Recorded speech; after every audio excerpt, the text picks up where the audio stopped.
来是高雄的消息，有4个嫌犯偷摕工地电缆线，警方接到线报，到南马坑埋伏要来抓人，结果嫌犯是甲警察车拼，赛车来冲撞警察。 警察开19枪，掠中其中一个，其他3个是车驶入白日路，尾也阁掠着一个，其他2个走路，知影走袂久咯，是乖乖家己到案。 白色轿车被团团包围，车顶的人阁想要抵抗，警方看因无被束手就绑，只好对恁仔来开枪，前后连续开19枪，不过也是有人趁机会绕跑。警消派真侪人伫暗蒙蒙的环境落水救援。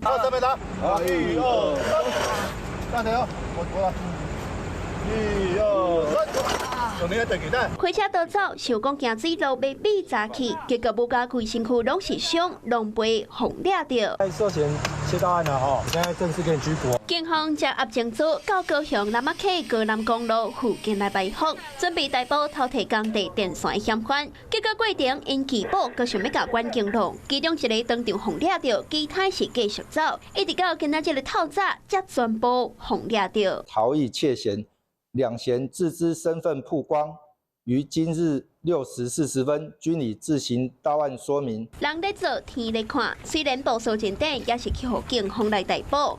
这卖4个人嘛要为家己的行为付出代价。你好，我是宋彦明。想掌握最及时的新闻资讯吗？赶紧订阅、按赞、开启小铃铛，锁定华视新闻 YouTube 频道。